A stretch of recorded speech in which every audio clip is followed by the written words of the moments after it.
Well, good morning, everyone. This is Amy Lemley, and again, welcome to this month's standing THP+, THP+ foster care conference call. It isn't really a conference call. I think as we've discussed before, we're trying this new technology so that for a few different reasons, so we can just have better audio quality, so we can record it, and actually so we can present more content. So it's been an interesting exercise. The part we like about it, there's a lot we like about it, but what we don't like about it as much is it's less interactive. So I do want to start by letting you know that if you were, at any time, if you called in, you can actually, raise your virtual hand and we can unmute you and you can contribute to the conversation, ask questions. If you're listening on your computer and you have questions, or if you just prefer to do it that way, you can always email in a question or a comment. And that always makes it even more interesting. So again, welcome, and we'll jump right in. I think we're going to have a really interesting conversation today. So here's our agenda. First of all, we have a great group, a very diverse group. We have a little panel here that says who's on it, people from a lot of different parts of the state, and a number of people who are joining us for the first time. And again, for those of you who are new, this is a call. It's really open to everyone. It's not just a provider call. We have a lot of county representatives that participate in it, and it's our effort at the John Burton Foundation, an organization that's really worked hard on THP+ over the years, to bring together this community, to share practice information, and to keep the movement of THP+ foster care going forward to full implementation. So you have before us the agenda today. We're going to start with THP+ foster care, and we are very grateful to have Beverly Collier from Family Care Network joining us. And we're going to have a practice discussion facilitated by my colleague Simone Turek about roommates. And for those of you who have programs that have roommates, they can be a really powerful peer ally, or they can be a real pain. And so Family Care Network has a very successful track record of thinking about roommates, pairing roommates, and Beverly has generously offered to share that information on the call. Then we'll talk about updated providers and the number of youth in THP+ foster care. There's just new data released by the state, which I'm excited to share with you. We'll talk a little bit about the participant tracking system in THP+, and then touch on a few other items, including the Affordable Care Act extension of Medi-Cal to age 26 for foster youth. And then we'll wrap it all up by 11 o'clock. So thanks again for being on the call. We are recording this, and we do post it on our website, and we also share the slides. So if you're wondering that, just want to let you know that right off the bat. And so from here, I'm going to find Beverly and unmute you. Beverly, are you able to speak now?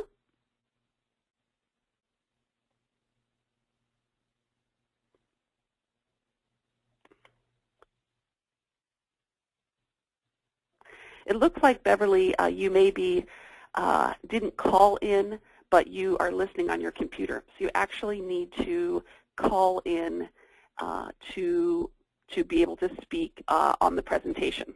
So we'll give Beverly a few minutes to do that, and then we will get started. And again, Simone Turek of the John Burton Foundation is going to facilitate this portion of the presentation. So maybe in the meantime, let's, we'll just be flexible and go to a different part of the agenda. Is that all right with you, Simone? Okay. So following the conversation with Beverly and Simone, we're going to talk about the number of providers. And so what you have on your slide here is the number of approved licensed providers that have been given a rate. And so this is great. This number is growing regularly by leaps and bounds. And so 16 of these 24 were previously THP+ providers. And what Simone has done on the THP+ website is identify where each of these organizations operate, so that you can, because sometimes, it can be where you get licensed isn't necessarily where you operate. And so that's a really helpful way of looking at the provider, seeing where they operate if you're interested in referring a young person. And then she has also identified the appropriate program contact. So it's a lot of work she's put into it, and she does her very best to keep it updated. So that list is on the THP-Plus.org website. And so from there, so that's the number of providers. Let's look at the number of youth in the program. So what we have here is the number of youth in THP Plus foster care on January 1st, 2013, and then April 1st, 2013. And so you see this is data that is available on the UC Berkeley database that is available. And what you can see is we kind of expected a little bit more growth from January 1st, 2013 to April 1st, because January 1st there were very few providers that were licensed. The number of providers that have been licensed since then has increased considerably, but there wasn't that much growth. So that was a little bit surprising, but I think it just shows that it does take a certain amount of time to complete this paperwork and to develop those referral relationships. But just as a matter of interest, I thought it could also be interesting for people to have a chance to look at the number of young people, non-minor dependents, who are placed in the supervised independent living placement. And so you can see that that is significantly larger. And at this point, the supervised independent living placement is actually the most prevalent placement for non-minor dependents. So, and I think a lot of us who have been on these calls are aware that, for many of these young people, they were interested in THP Plus foster care.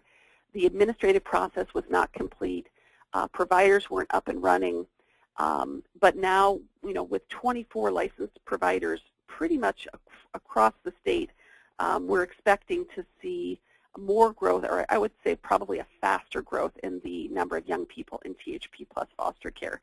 So if you have any questions about what these numbers are, please don't be shy. Raise your virtual hand or email any question.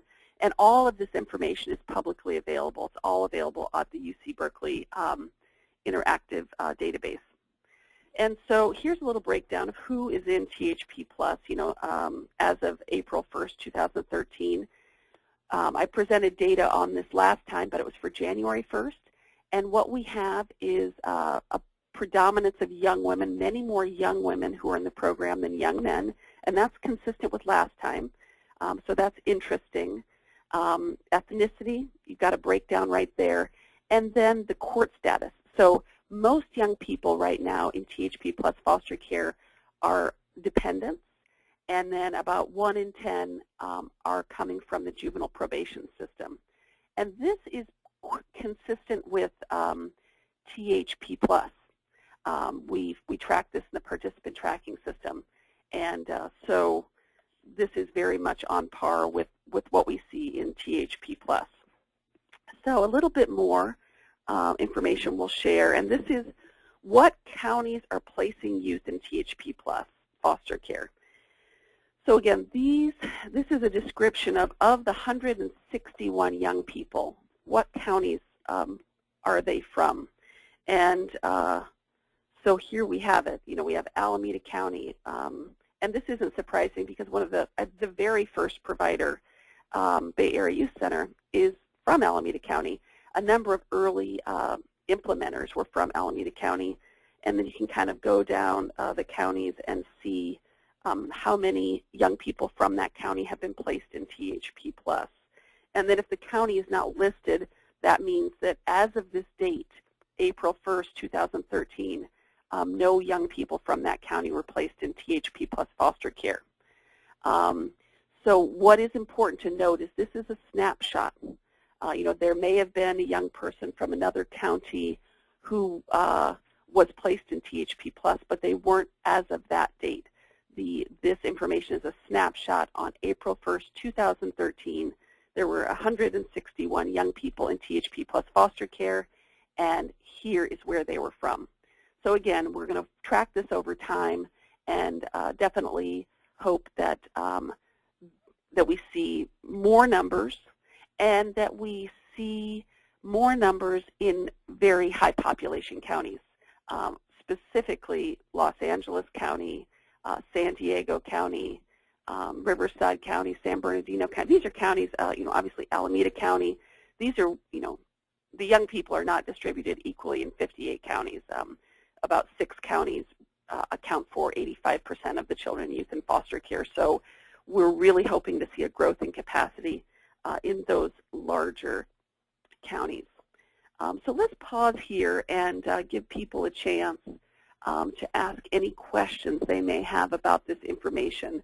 And again, this is all publicly available. If you go to the UC Berkeley database, you can look at how many young people are in your county. You can see whether they're 18, 19, or 20. You can look at your breakdown of young men versus young women, your ethnic breakdown. And you can also look to see if perhaps some data is getting coded incorrectly. After we presented some data about the supervised independent living placement, a county contacted us and said, wow, we've actually been placing young people in SILPs, but we think that maybe somehow the data was coded incorrectly, or somehow it was being not reflected, and they were able to correct that. And so that can be useful for that purpose as well. All right, so with that, let's hand it back over to Beverly. And if people have questions, they can, on the data, we can address that after this discussion on roommates. So I will unmute Beverly, and thank you again, Beverly, so much for being on the call. Absolutely. Can you hear me this time? Yes, we can. This is Simone. Beautiful. I'm glad it was an audio pin issue. So just so everyone knows, if you ever are being unmuted to ask a question or something like that, you have to be called in, but you also have to have your audio pin dialed. So that's a good learning point we've established during this call. Yes. And Simone to the rescue. Thank you. So now what we're going to do is I'm just going to give a really brief overview of who Family Care Network is, and then I'm going to turn it over to Beverly, and we're going to discuss the issue of roommates in THP+ foster care. And this was actually a topic that a few different providers have been asking that we bring up during the call, and so we're hoping that there'll be lots of good questions and participation by other people as well. So Family Care Network, as you can see, has been around since the 80s. And was initially established with the idea of providing other types of placement or living options to youth who are in group homes and institutional care, just to kind of start that discussion and that kind of other idea of, there's other ways to have youth in placement other than in group homes and institutional care. And so they kind of started with that principle, and since then have developed greatly across Santa Barbara County and San Luis Obispo County. They have, 17 different programs, as you can see there. One of these programs is transitional housing, and within transitional housing, they are a THP+ provider, for youth who have emancipated from foster care or juvenile probation. They are now a THP+ foster care provider, and they're also a THPP provider. Is that right, Beverly? Yes. Okay. Yeah. And as you can see, they've been a THP+ provider for a long time, and obviously now are a THP+ foster care provider. I think they were one of the first organizations, since January. So one of the first organizations this year that got up and running, and have served, 26 youth in THP+ foster care so far. And I'm sure a year from now that will grow, like Amy was just talking about. We're in the early stages still. And, Family Care Network has been instrumental just as an organization, and with Jim Roberts, who's the director, has been a really great participant in advocacy over the years for THP+, and then more recently has been involved in work groups relating to AB 12 and THP+ foster care. So really a long-time provider that's very community involved and involved in what's going on at the policy level with these services for youth. So as Amy mentioned, joining us today is Beverly Collier. She is the Transition Age Youth Services Manager. And Beverly, can you tell me how long have you been with Family Care Network? I've been with Family Care Network just over 5 years. Started as a social worker in RAP services, and then also did some foster care, and then went into the transitional age youth services. And for the last 3 years, I've been the manager of the transitional youth services in both Santa Barbara and San Luis Obispo County. Great. And then so I got to work on the early end of trying to implement the AB 12, and the committee is getting that all ready. So that was a great process. Yeah, you came in during an interesting time, it sounds like. And then at the bottom of this slide, I just wanted to allow you to talk about you guys, the Life book, because it's something that you know a lot more about than me, so I thought I'd let you introduce that. Well, the whole gist of the transitional age youth services are trying to help our young people set and reach their own personal goals, and to learn how to be productive citizens in the community at large. And so we developed a life book for transitional age youth that has different chapters on all sorts of life skills that are needed: planning and organization, education, community supports, personal living, finances and saving, health, safety. It just covers the gamut of skills that a young person needs to learn. And it's set up in such a way that they can start at step 1, step 2, step 3 of any section that they want to work on, and they can pick up wherever they're at. They may have the basics down and say they have a banking account already, but they don't know about a checking account, or they want to apply for scholarships. They've done the FAFSA, but they don't know how to apply for individual scholarships. So depending on what section and where they're at and what their goals are, this book helps walk them through the necessary steps of getting from where they are now to fulfilling their dreams and goals, a year, 5 years from now. So it's a real hands-on guide on how to help someone get from point A to point Z. Thanks. And so these are available on Family Care Network's website, and you can see that URL right there. You can find a link on the website, and there's bulk pricing that is attached, as well. So you can buy them individually or bulk, and they're a great skill. We give them to all of our youth, whether they're in our transitional housing or if they're in foster care, because anyone who's a teenager needs these skills before they emancipate and get out on their own. So. Absolutely. Great. Yeah. So now we're going to move along, and I'm going to just basically turn it over to you, and you can talk about how you guys handle roommates in THP Plus foster care. Absolutely. So the way we have it, we have a couple different setups for our housing. We own some of our own properties. For example, we might have an apartment complex that has 4 or 5 units in it, and the majority of them are 2-bedroom apartments. And we also occasionally will rent an apartment or a house out in the community as well. So when people come in to apply for the program, they are informed that they will have a roommate, and letting them know that when they come in and when they're applying. We discuss if they've ever had a roommate, what that looks like, what are the challenges, what are the strengths and benefits of having a roommate. So that's kind of how we start. Everyone knows that they will have a housemate. Now, we don't share bedrooms. All of our participants get their own room, and we provide locks for the bedrooms so that they have their own space and privacy and security. They can keep their private things in there and keep them locked.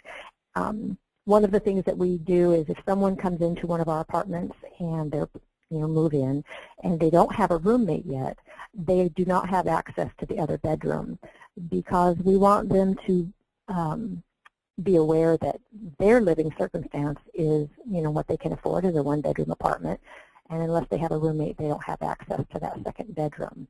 Then when we get a second person, then we would have them move in and introduce them. And one of the things that we do when we're interviewing is we ask if there's any type person that a youth thinks they could not live with, or that they would have an issue with. For example, if someone was working on their sobriety and they were recovering, from alcohol or substance abuse, we would want to be careful about who moved in with them. If we had someone who was just freshly clean and sober, 2 weeks or a month, it might not be a good match to have them move in with someone who's also in recovery, it may or may not. So we take that into consideration. Or say, for example, if you have someone who is bisexual, and then we have someone else who perhaps has put it right out there that they're homophobic and they wouldn't want to live with someone who's gay, then that might not be a good match, because we don't want to set someone up for failure or for automatic conflict.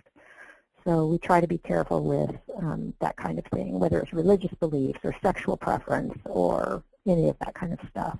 So we try to do a little bit of roommate matching in that regard. Sometimes they are going to run into conflict and challenges as roommates, especially if they've not ever done that before. We have a participant agreement that the youth sign, and that has to do with the program issues, what they agree to do, how they must agree to maintain their home at a livable standard of cleanliness, that they agree that they're going to be working and or going to school a number of hours. So that's the participant agreement. We also do a rental agreement, which is a separate agreement, and that has to do more with paying their rent, which is all reimbursable at the end when they exit. It has to do with paying their utilities, making agreements with their roommate about cleanliness, who's going to do what. So there are two separate agreements that we do. And as far as a shared living agreement, we don't require that. We tend to use that more, for example, if a youth is in foster care living with foster parents, and then they turn 18 and they want to remain there as a non-dependent or a non-minor dependent, then with their foster parents, they would do a shared living agreement. So it tends to be used more in that realm. Now, if we had two roommates who were having a lot of conflict, we would first try and help them work it out on their own. If they weren't reaching agreement or it was continual conflict, we would have a house meeting where a social worker or a youth development specialist could go out and help facilitate that meeting to help them reach an agreement or a compromise.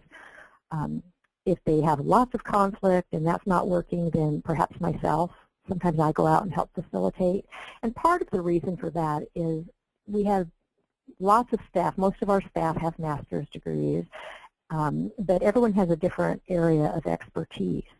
And so myself, for example, I also have a certificate of conflict resolution. And so there's times when there's just excessive conflict in a home, and rather than move a roommate out because things aren't going well, we want to help the youth learn how to do the conflict resolution themselves, how to do problem solving, compromising, and learn to be tolerant of each other. And sometimes by my going out there and facilitating the meeting, that also is an educational piece for staff to learn how to build their skills in doing the same thing. There have been times, I will say, where we've moved one of the roommates out because of a high level of conflict, or perhaps it reached a point of physical altercation. And then we would move one of the roommates to another apartment and move someone else in. So at that point, are there any questions about that slide? Yeah, Beverly, I just want to back up a little bit because I have a few questions about this slide and the last slide. In the beginning of your presentation, or of when you were speaking, we were talking about initially who was placed with what roommate. And I know that you and I talked about custodial parents, and I know that you guys tend to place maybe a single parent with another single parent if they maybe have kids of the same age or a child of the same age. But then there are also some situations where you mentioned you wouldn't do that. And I just wanted you to kind of talk about what those scenarios are.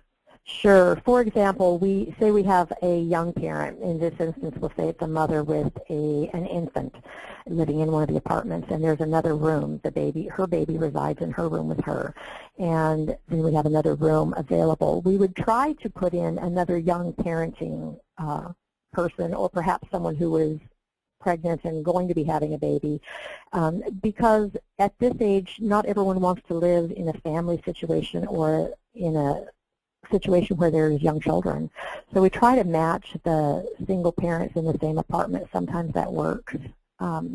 For example, but if we have someone who needs a place, and the only place we have available is with a parenting youth, and the new person coming in does not have a child, we may discuss that with them and may let them meet each other and see if they think that would work.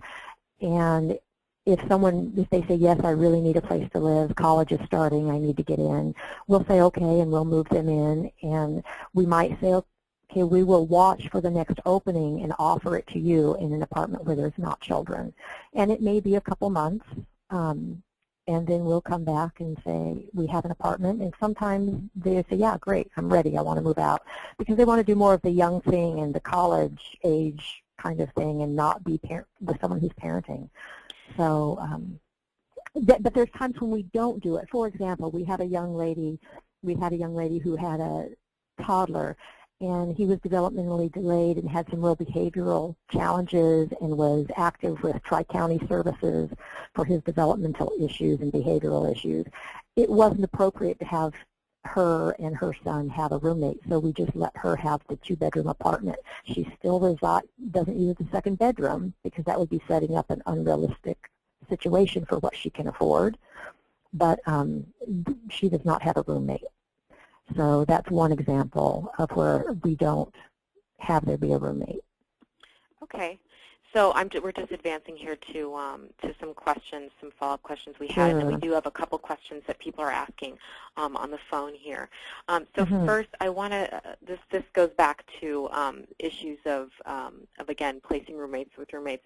Do you ever have scenarios where you place romantic partners together, girlfriend, boyfriend, in the program, and kind of can you talk about that a little bit? Sure. One of the things that we do is we don't place specifically gender specific. Like we don't have girls' apartments strictly and boys' apartments. And the reason for that is because there's all sorts of sexual preferences, and there's, we invite people to tell us what they're interested in. Does it matter to them if they have a male or a female roommate? And we talk to them about any histories or potential triggers for them or dangerous propensities that might matter on if they're with what gender they reside with. But now, for example, a boyfriend and girlfriend who want to live together, usually they're not both in clients or participants. So that being the case, if they want to, for example, say they have a child together, we would allow that, but not in our home. We would set them up in their own apartment, and then we would pay for the person who is a participant in the program for their half of the rent and utilities and all of that. So we do allow for the fact that there's young families that want to be together, or partners that want to be together.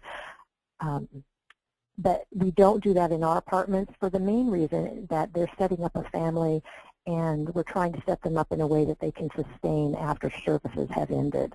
And same thing with if we have someone who's in our care, they're in our apartment towards the end of that time in care, we may help them transition into their own apartment before services end so they can get established and settled prior to their services ending.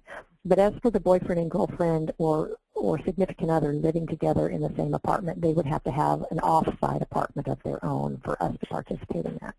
Great. That's a great explanation. Thank you, Beverly. And we actually had someone just now submit, I think, a question. Do you accommodate for all couples? If not, how do you determine who to accommodate to or not? So I think that's a great follow-up question to this, and just like, and I'm assuming this is what this person's getting at, is, there are toxic relationships that we probably wouldn't necessarily think are a good idea. So kind of how do you manage that? If there's been domestic violence or there's that kind of a problem, then we would have to say, no, we can't support that. And if that youth wants to still insist on that, then they can exit the program if that's their choosing. But we don't support everything. It has to be a positive, strength-based kind of a situation for someone. So yeah, it's a case-by-case basis. We don't promote it, but there's times when it does happen and we approve it. So yeah, like we have a young parenting couple right now, and they're residing together. They're off-site in their own apartment, and we're helping to pay their expenses, and we're offering services and that kind of thing to them. So we don't discriminate, though. I mean, it could be, same gender. It makes no difference. Okay. That part doesn't matter. And as far as guests, overnight guests, As a general rule, we do not approve overnight guests. However, again, it's a case-by-case situation. Say we have a young person who's graduating from two-year college or from a vocational school and they want to have out-of-town guests come and stay with them so they can attend their graduation. That can be approved for that kind of a scenario. But as far as just because someone wants to have their significant other come spend the night with them, we do not condone or approve that in our apartments. They can go and spend the night elsewhere. They don't have to be in their own apartment every night. They're adults, and they can say, I'm going to be gone for the weekend. But we don't allow the significant others just to come and have that be a crash pad. As a follow-up, I know that this is often a question that we get from people. What about just guests in general? I know you have rules that there's certain hours that visiting guests can come. What about someone who has, a cousin or a friend or some other family that's just always there, and the roommate is obviously kind of like, well, this feels like a third roommate. What's going on with that? How do you handle when someone has constant guests or one frequent guest? And that does happen, and that again becomes a roommate issue. And the social workers would get together and discuss that with the youth who's having someone over at their house all the time, and talk about respect and talk about, the shared home and that this is your home and it's also your roommate's home. And first, that's where it would start, as a direct conversation. If it continued to be a problem, then we'd probably have a house meeting where there would be the social worker, both roommates. It may involve the child welfare social worker or probation officer or whoever else might be involved in that, group. And set some boundaries, make some compromises, and agree on what's acceptable or not acceptable. Like how many guests are you allowed to have at one time? And it really becomes, it's that the two people living in that apartment need to come up with what's acceptable to both of them. And if it continues to be a problem after that, then there have been times where we have to ask someone, set boundaries where it might be you may no longer have more than one guest over at a time, and only between these hours, and only, we may even set a number of hours they're allowed to have a guest. Sure. It doesn't usually get pushed to that level, but I know in one instance we had a young man who had a lot of homeless friends because he had, prior to coming into care, he'd been homeless. And so I met with them and with his friends that were hanging out with him in the apartment. And we talked about the fact that he could jeopardize his housing by having them hang out there all the time.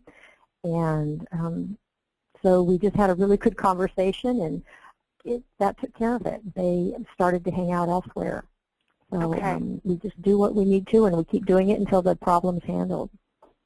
Great. I'm going to actually move to a question. We're getting some questions submitted, and again, I'd encourage everyone on the phone, if you have a question, either raise your hand and we'll unmute you, and you can ask it old-fashioned phone audio style, or you can submit it via typing. And so this is a question that we got a few minutes ago, Beverly. What do you do when or if a youth breaks into the empty bedroom? Do you keep beds open and or youth on a wait list if you don't think the youth are going to be a good match? Wait, that sounds like a dual question. Sorry. I was trying to figure out how they were related. The first question I got, if someone breaks into this locked bedroom. We've had that happen, yes. We had one mother who decided to use it for her child, and she made a bedroom out of it. She used it as her child's bedroom. When that was discovered, her social worker met with her and, talked with her about the fact that it wasn't her bedroom to use, and there was the potential of having someone else move in, and in fact we did end up having someone else move in.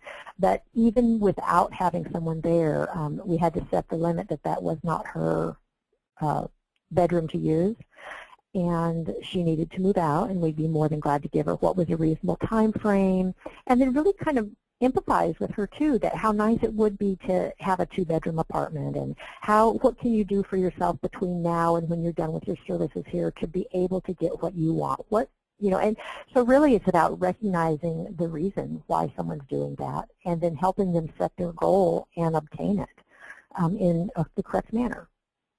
So I mean, it's a good thing to want to provide your child a bedroom. That's a wonderful thing. And so helping them get there in the legitimate way. Okay. And what was the second question? It was just in regards to whether you keep beds open and or youth on the wait list if you don't think the youth are going to be a good match. I guess so. It's about wait list. Do you keep a wait list to replace? We would not make typically we would not make someone wait for a bed just because there wasn't a perfect match.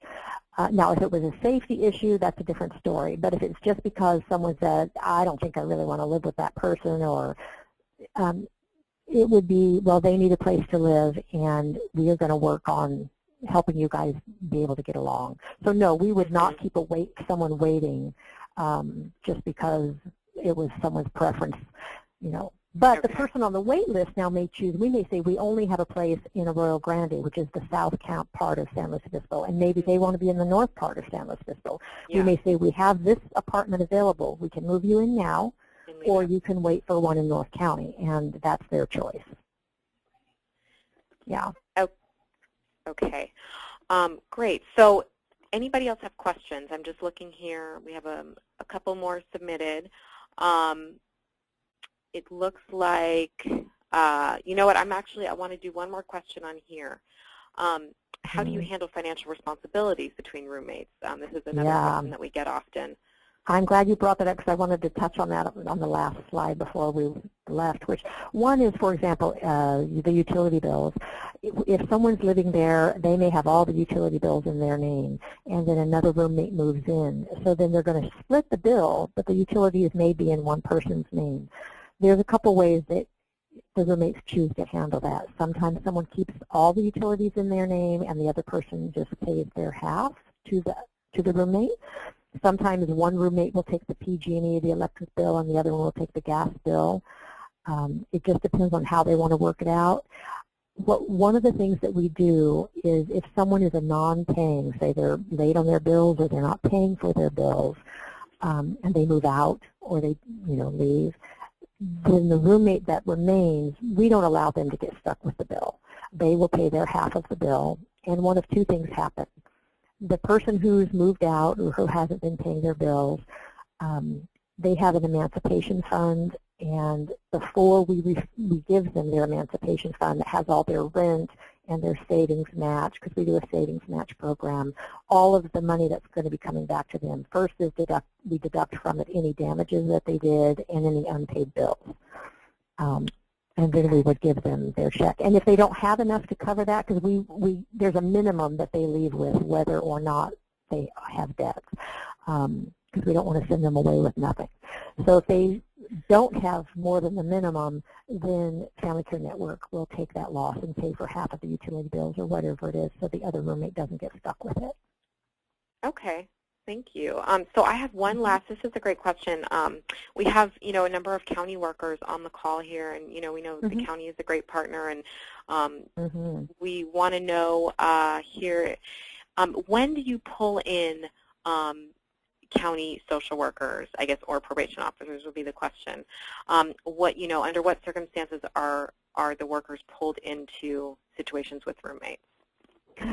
For us, that is an ongoing conversation in this county that our social workers at Family Care, we're the service provider, but we try to keep the placing agency worker, which would be the social worker or the probation officer, informed all along the way. We have a monthly meeting with the youth, of which they're invited, the placing agency worker would be invited to. Sometimes they can come and sometimes they can't. I know they're very busy. But even if they can't come, they're informed probably a couple times a month of the status of what's going on with the young person. Yes, they're attending school, or yes, they're still working 32 hours a week. If there's something that is wanted, our social workers stay very much connected with our county workers, both in informing them and asking for permission to do certain things, so that they are a full member of the team. I mean, they can come to anything they want to come to. And if there's a house meeting, they will be informed of it. If they want to participate, they can. I would say the majority of time, maybe 80% of the time, they do not because they're too busy. They just get told what happened at the meeting. But if they want to attend, they're always invited. Okay, great. Well, it looks like that is, I think we're going to wrap up the roommate discussion here. Okay. And I just, again, want to thank you, Beverly. You have lots of great gems in what you were saying. And I just think, Amy and I were talking about this, and it sounds like a lot of what you do is good social work, meaning that a lot of your solutions to roommate conflicts and things around roommates is that you have quality staff that come in and are good at work, yourself included, are good at working with youth and working through conflict, that's really seems to be one of the big, keys to your success. And so that's always interesting. Well, thank you.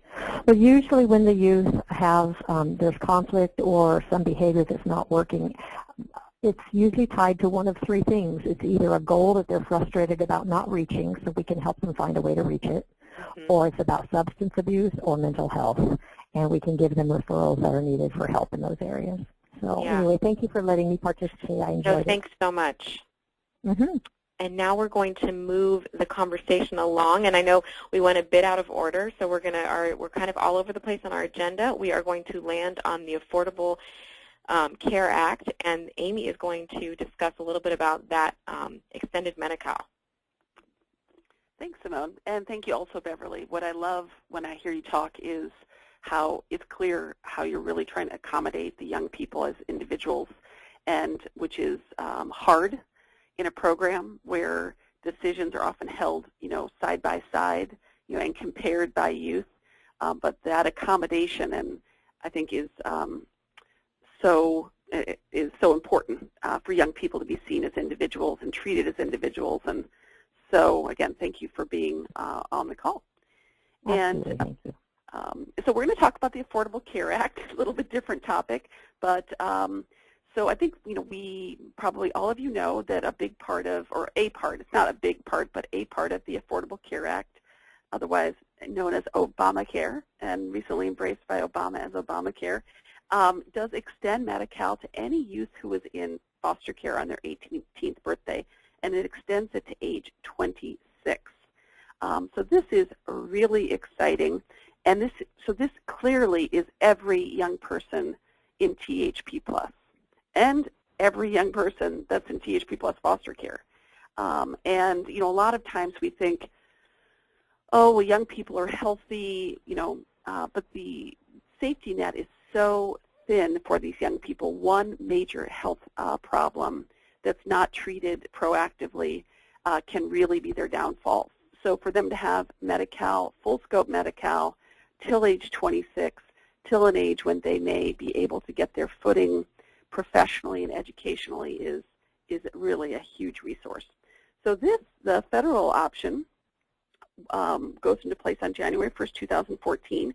And then, California, I'm, really excited to share with you, for those who don't know, opted in a provision that for young people who turn 21 between July 1st and December 31st, that they would also be folded in. They weren't going to be kicked off Medi-Cal and then have to reapply. So really want you to think about young people in your programs in THP+.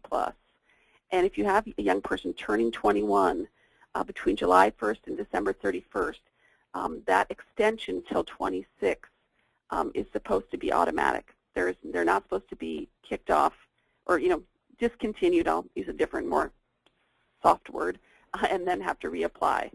But however, for those youth who turn 21 before that time, they'll be able to reapply and continue to get Medi-Cal effective January 1st, 2014. And the second thing California did, which I think was great, is they opted to extend coverage, Medi-Cal coverage, regardless of whether the youth was in foster care. And that there were draft regulations that were developed, and the kind of issue, from my understanding, still isn't fully finalized on the federal level, but California has taken a more expansive kind of posture on the implementation, which, we don't get a ton of young people from other states, but they do show up in programs, and it's always hard to see them get something less, and so in this instance they won't. So, for those of you who participate regularly, we have a participant tracking system of young people in THP+, and 1 in 4, a little under 1 in 4, do not have health insurance. And so we really want to, do whatever we can, and we're going to develop a lot of different strategies to reach out to all the programs to try and identify where these uninsured young people are and to offer assistance in a variety of ways to help these young people reconnect with Medi-Cal. And so that's really just a heads up. And if anyone has any questions about it, you're happy to be, please let me know. So there are a few questions. And the first one is that 2013. The implementation date generally is January 1st, 2014. So it's next January. But what California did is they said, we know there are young people who between July 1st, 2013 and December 31st, 2013 who will just miss that window. They're just months away from being included. And rather than having them go through the rigmarole of having their coverage end and then reapply, let's just fold them in. So that's what that 6-month period is. But for, let's say you have a young person in your program and they're 23, they'll be eligible to reapply to get their coverage effective January 1st, 2014. So this is really, if you're a THP+ foster care provider, these young people are already Medi-Cal covered. This isn't an issue. This is really an issue for THP+ programs that are working with older youth who may have lost their Medi-Cal coverage. So another question is, what if the youth gets married? Will they still be covered? I will double check that, but I do not believe that affects their coverage status. And also, there's no asset test done. This is categorically eligible. So this is kind of the most generous eligibility category. So there's not a resource test that's applied. This is if they were in care at that age and previously receiving Medi-Cal, which all young people in foster care are, then they're eligible. But I will double check it, make sure that we're right about that, and follow up in the just send out an email, or maybe we'll make it a question of the week or something.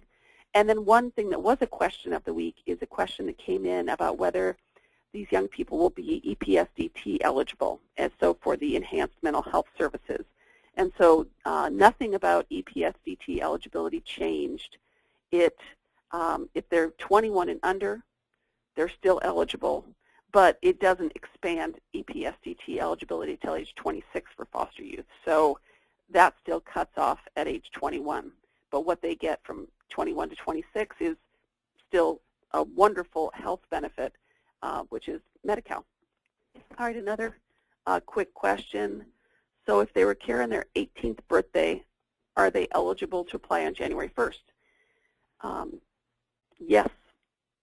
So if they're 25 years old or 24 years old or 22 years old, again, if they're under 21, they should be getting Medi-Cal now. California currently extends Medi-Cal for youth who are in care till age 21. But if they, for some reason, aren't getting it, or if they're older than 21, they are eligible. And as we know, the counties are working with the state on what that administrative process is going to be. I have a lot of faith that they're going to try and make it as low barrier as possible. And as we learn what it is, we will share that information. All right, I'm going to, I guess for the last little portion, we just have a few minutes left. I'm going to hand it over to Simone. Okay, so we are almost through this call. Looks like we have about 10 minutes left. So kind of our last little announcement here, it's just a reminder, I believe we discussed this really briefly on the last call, but we are currently gathering data to inform our fiscal year 2012-13 annual report. And this annual report, for the first time, will cover not just THP+, but it will also cover THP+ foster care. We're really excited about this, obviously. And I just want to kind of make a general statement. You know, if you are a THP+ and or a THP+ foster care provider, you or someone at your agency should have received an email with a link to a survey that we use to provide to communicate the data. And if you are worried that no one has received this survey, please, please, please email me. I'm currently in contact with, I'm trying to be in contact with every provider in the state. Last year we were able to tack down every single last THP+ provider and get data from all of them, and so I plan to do that again this year. If I stalk you, I'm sorry, but you know, we really want to make sure that this is you know, complete and accurate data that we're reporting on. So if I have not found you, please find me. My email is Simone, S-I-M-O-N-E, at johnburtonfoundation.org. We are trying to get this data submitted to us by today, I believe. Yes, today is the deadline, but obviously we will not close out that survey till it's completely, till we get everyone's data in there. So please, if you have not already completed that survey, or if you are worried that you or someone at your agency has not received the email, do contact me or go complete the survey if you have the link. I also just want to say that, you know, I'm very available to answer questions about this. This is my main focus right now, is getting this data. So if you are filling out the survey and you have questions while you're filling it out, give me a call in the office, 415-693-1323.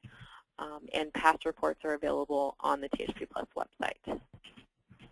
And our last little item of the day is we discussed last time, there was a question or a comment actually from someone that the second Thursday of the month was not going to work for, I can't remember what the details were, but it was for a significant portion of the people that get on the call. I think there was another meeting during this time. And so we thought we would poll everyone, use our little poll feature to see what day of the week everyone prefers. And so we didn't want to do it on a Monday because, you know, it's hard to do something like this on a Monday because people forget, and obviously Friday a lot of people don't seem to be in, so we figured Tuesday, Wednesday, Thursday are our options. So if you can just take a second and vote on your screen, you should see, oh, Amy, I think it disappeared.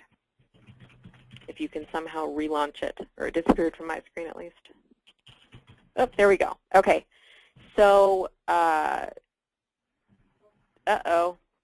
Can we, it looks like maybe only a couple people answered and then we displayed the results. Is there a way to relaunch that poll? Okay, we foiled the poll, unfortunately.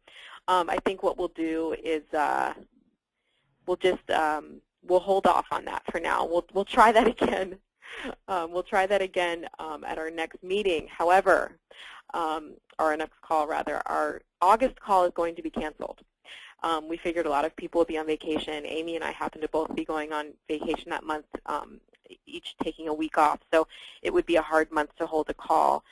So our next call will be in September. And what we'll do is we'll just say that it will be on the second Thursday in September, since we weren't able to do the poll this time, unfortunately. We apologize. So what we'll do is in September, second Thursday, which you'll receive an email about obviously closer to the date, we will hold a poll, and then the call the following month will fall on that day that was most popular. Amy, did you want to say something? Yeah, sorry everyone, I'm the one that messed up the poll.